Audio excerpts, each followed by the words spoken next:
Dober dan. Prvi bo predstavitve, kaj je bilo na seji vlade, predstavil podpredsednik vlade Matej Arčon. Hvala lepa, spoštovane in spoštovani.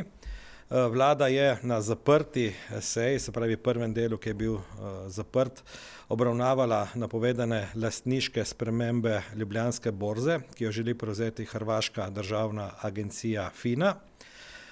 Lahko povem, da je bila razprava v duhu zaščite nacionalnih interesov Republike Slovenije in njenih delničarjev. Kot sem že povedal, je bila točka označena stopnjo tajnosti, vlada pa je na koncu umaknila stopnjo tajnosti samo iz sklepov, s katerimi vas tudi zdaj seznanjam. In sicer prvič, FINA kot bodoči kvalificiran imetnik deležev Ljubljanske borze po oceni Vlade Republike Slovenije ne uživa ugleda v smislu 73. člena Zakona o bančništvu. Drugič, vlada je sprejela sklep o dopolnitvi sklepa o določitvi kritične infrastrukture Republike Slovenije in upravljavcev kritične infrastrukture Republike Slovenije, kamor se doda upravljavca Ljubljanska borza. In tretjič, za prevzem subjekta kritične infrastrukture strani tuje države ali pravne osebe, ki v večinski ali neposredni lasti tuje države, je potrebno soglasje Vlade Republike Slovenije. In s temi sklepi v celoti sledimo priporočilom tudi odbora za finance v državnem zboru. Sklepi so bili posredovani na svet Agencije za trg vrednostnih papirjev, ki to točko danes tudi obravnava. Po drugo točko bi vas seznanil tudi z potrjeni, danes na vladi potrjenem zakonu o RTV Slovenija.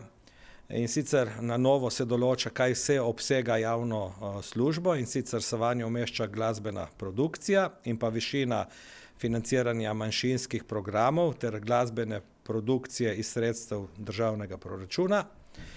Ta vlada je prva, ki je zvišala financiranje manjšinskih programov in po novem bodo ta sredstva podrobneje zagotovljena v tej noveli zakona, ki bo v državnem zboru obravnavan. In iz proračuna pa se bo tudi na novo sofinancirala tudi glasbena produkcija, torej Simfonični orkester RTV Slovenija. Več o tem pa bo na izjavi na Ministrstvu za kulturo povedala kolegica ministrica za kulturo Asta Vrečko. Hvala lepa. Novinarska vprašanja? STA? Lara Draškovič, STA. Rekli ste, da ste sklepe glede borze zdaj posredovali tudi Agenciji za trg vrednostnih papirjev. Danes ima na mizi soglasje, a ne, kaj zdaj ti sprejeti sklepi na vladi pomenijo za odločitev agencije? Tu je zelo jasno sporočilo vlade, da želi zaščititi interes Vlade Republike Slovenije. Kot sem povedal, dati Ljubljansko borzo pod kritično infrastrukturo in jo s tem definira, da je to pomembna infrastruktura, pomemben subjekt v interesu vlade. Pričakujete, da bo agencija sledila vašemu stališču vlade? Glejte, mi smo svoje obdelali in dali zelo jasno sporočilo agenciji in mislim, da tudi dovolj razumno. Florjan Zupan, TV Slovenija. Mene zanima, če je bilo soglasje sprejeto, če ste bili soglasni pri tem sklepu, je mogoče finančni minister glasoval proti, ali ste vsi soglasno sprejeli te sklepe? Glejte, točka je bila pod interno, tajno, jaz smo samo umaknili iz torej interno pod same sklepe, da smo jih lahko posredovali agenciji, sicer pa so vse tri koalicijske stranke enotne pri sprejemu tega sklepa. Tik pred zdajci tudi so strokovne komisije agencije ocenile, da ni utemeljenih razlogov za zavrnitev prevzema. Kljub vsemu, še enkrat sprašujem, pričakujete, da bo agencija potem sledila tem vašim sklepom ali bo kljub vsemu strokovno odločila, da je prevzem mogoč? Agencija je ustanovljena s strani državnega zbora, pristojni odbor državnega zbora je dal priporočilo vladi, vlada je se odločila, da zaščiti Ljubljansko borzo interes, jo definira kot rečeno kot kritična infrastruktura in dala zelo jasno sporočilo agenciji. Kako bo agencija danes sklepala, pa je seveda na njih in ne na vladi. Kaja Kobetič, Pop TV. Pozdravljeni, jaz imam na eno drugo temo in sicer zunanja ministrica je napovedala, da bi Slovenija oziroma da je Slovenija pripravljena sodelovati pri urjenju palestinskih policistov, pa me zanima, kaj točno to pomeni, a je to v fazi priprave, je to kaj konkretnega že na mizi, kaj se pravzaprav dogaja s tem? Glede, danes o tem nismo razpravljali in vas prosim, če lahko to vprašanje na kolegico ministrico naslovite, ker podrobnosti ne poznam. Dobro, pa še povezano s to temo, kako komentirate očitke Janeza Janše, da slovenska vlada palestinski birokraciji pošilja več kot 1 milijon evrov davkoplačevalskega denarja, medtem ko Slovenke in Slovenci zbirajo donacije za bolne otroke? Jaz mislim, da je ta vlada že v vseh letih od začetka pokazala, da ima velik posluh do sociale, do socialno šibkih in tako smo odgovorni doma in tako smo in je vloga države tudi, da pomaga pomoči potrebnim v tujini, tako kot tudi ostale države. Pa še to me zanima, obrtniki in podjetniki so ob vladni uvedbi obvezne božičnice prišli s predlogom, da bi jim država omogočila brezobrestna posojila. Zdaj finančni minister ne bi to idejo zavrnil. Ste o tem karkoli razpravljali oziroma zakaj ta ideja za vlado ni sprejemljiva? Ne, o tem v bistvu nismo obravnavali na današnji seji, niti pred sejo na sami koaliciji. Jaz lahko samo še enkrat obžalujem, da so a priori zavrnili sama pogajanja, ko smo imeli na široko odprta vrata o sami uvedbi božičnice, da je bil tam čas in možnost, da bi se tudi o takih predlogih lahko pogovorili, vendar če so bili a priori proti temu, da se uvede obvezno božičnico, je težko danes, bom rekel, iskati druge opcije, ker bi takrat lahko imeli dovolj časa in imeli smo dovolj razuma, da smo tudi, če se spomnite, to božičnico dali kot en od predlogov na začetku, da je nek razpon med najnižjo in najvišjo božičnico, da tisti, ki nima možnosti plačati do konca leta, lahko plača do konca marca prihodnje leto.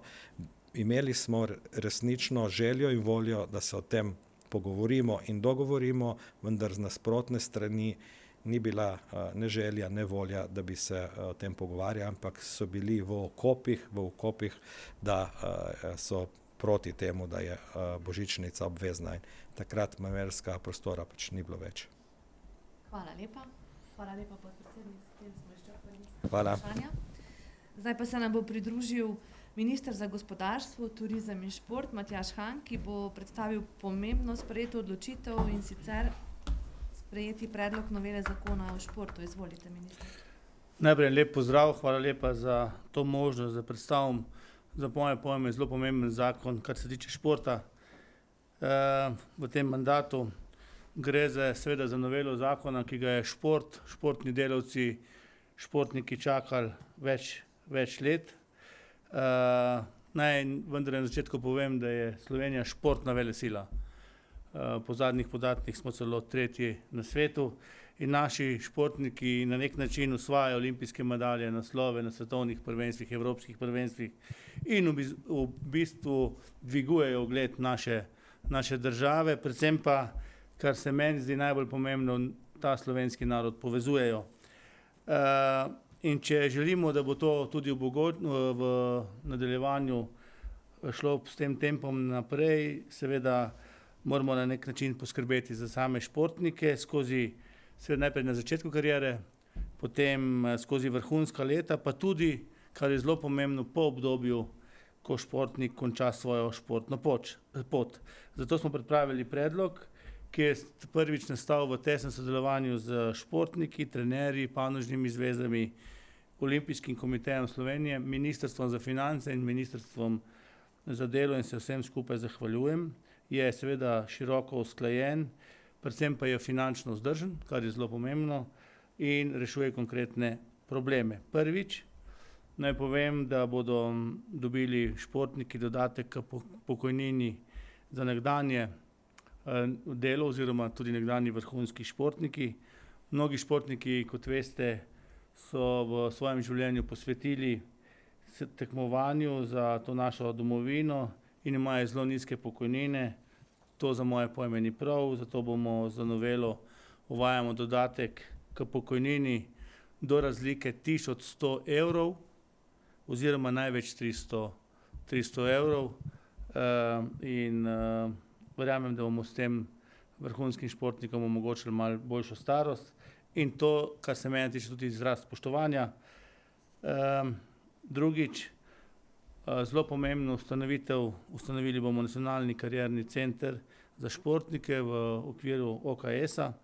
Center bo nudil pomoč pri izobraževanju, mentorstvu, kariernem svetovanju in pa vključevanju na trg dela. Športniki to čakajo že zelo dolgo in mislim, da se mi zdi, bo to dobra podlaga, da bodo lahko športniki začeli svojo drugo pot profesionalno. Tretjič, prehodno bomo seveda dali tudi denarno nadomestilo za obdobje izobraževanja po koncu kariere.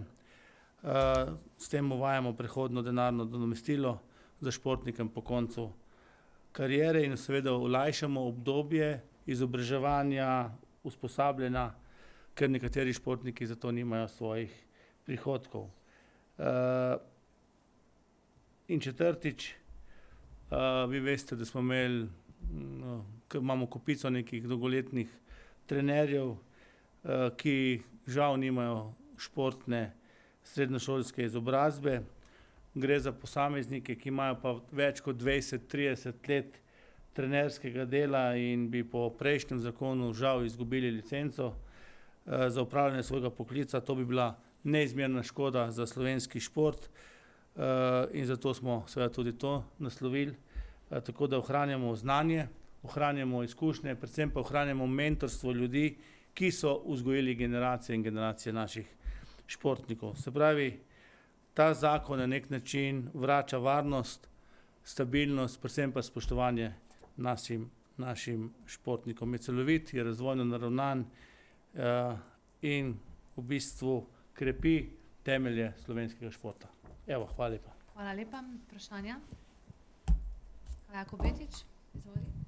Gospod minister, tudi za vas vprašanje glede božičnice, torej predlog obrtnikov in podjetnikov za brezobrestna posojila. Ali vi kot minister za gospodarstvo podpirate tak predlog? Jaz sem seveda v zadnjem obdobju bil na številnih srečanjih obrtnikov, gospodarstvenikov, kjer smo se seveda pogovarjali o različnih problemih, konkurenčnosti slovenskega gospodarstva, težavah v Evropi.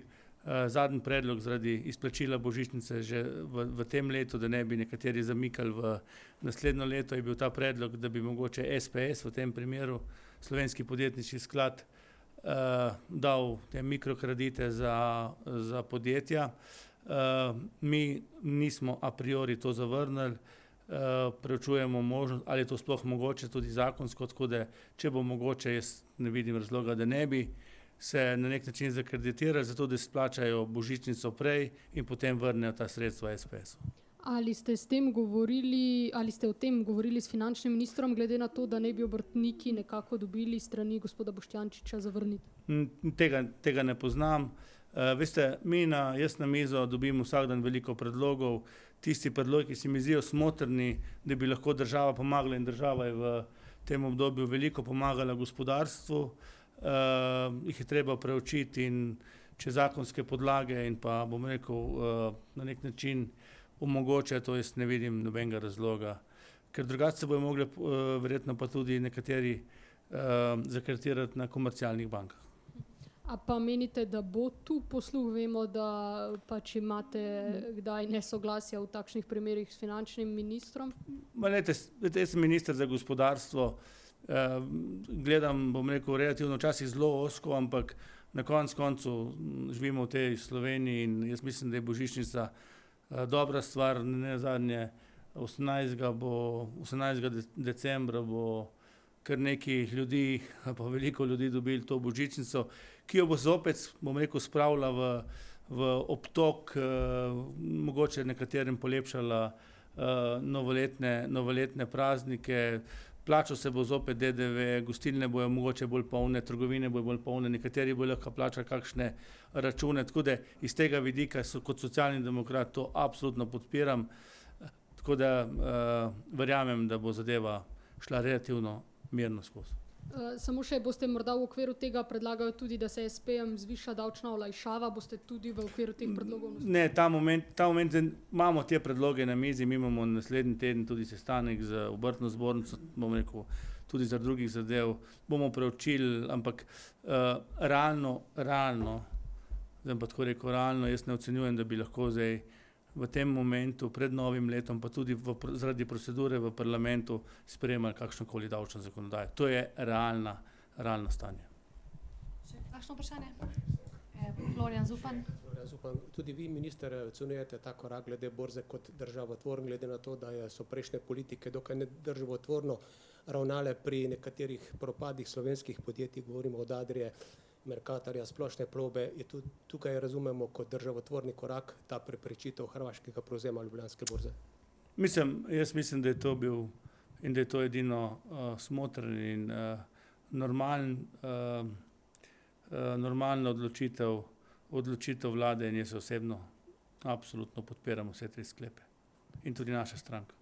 Mogoče še eno vprašanje glede težav hrvaškega podjetja oziroma Mercatorja. Nekaj časa ste tudi omenjali, da bi bil državotvoren korak prevzem polovice Mercatorja nazaj. Je to še v igri? Se veste, politiki včasih tudi imamo kakšno idejo, željo in tako naprej. Saj nisem tudi zdaj problem Mercatorja, imamo tudi problem pri Tušu. Tako da zadeve, ki so se naredile nazaj in smo mogoče tudi kje zraven sodelovali, žal v ta moment ni možno sprejemati. Vidim pa, lahko se pa naučimo na napakah, ki smo jih naredili in da jih v nadaljevanju ne ponavljamo in da naši 3 sklepi grejo v to smer. Hvala lepa. Hvala lepa, s tem zaključujemo. Nasvidenje. Srečno.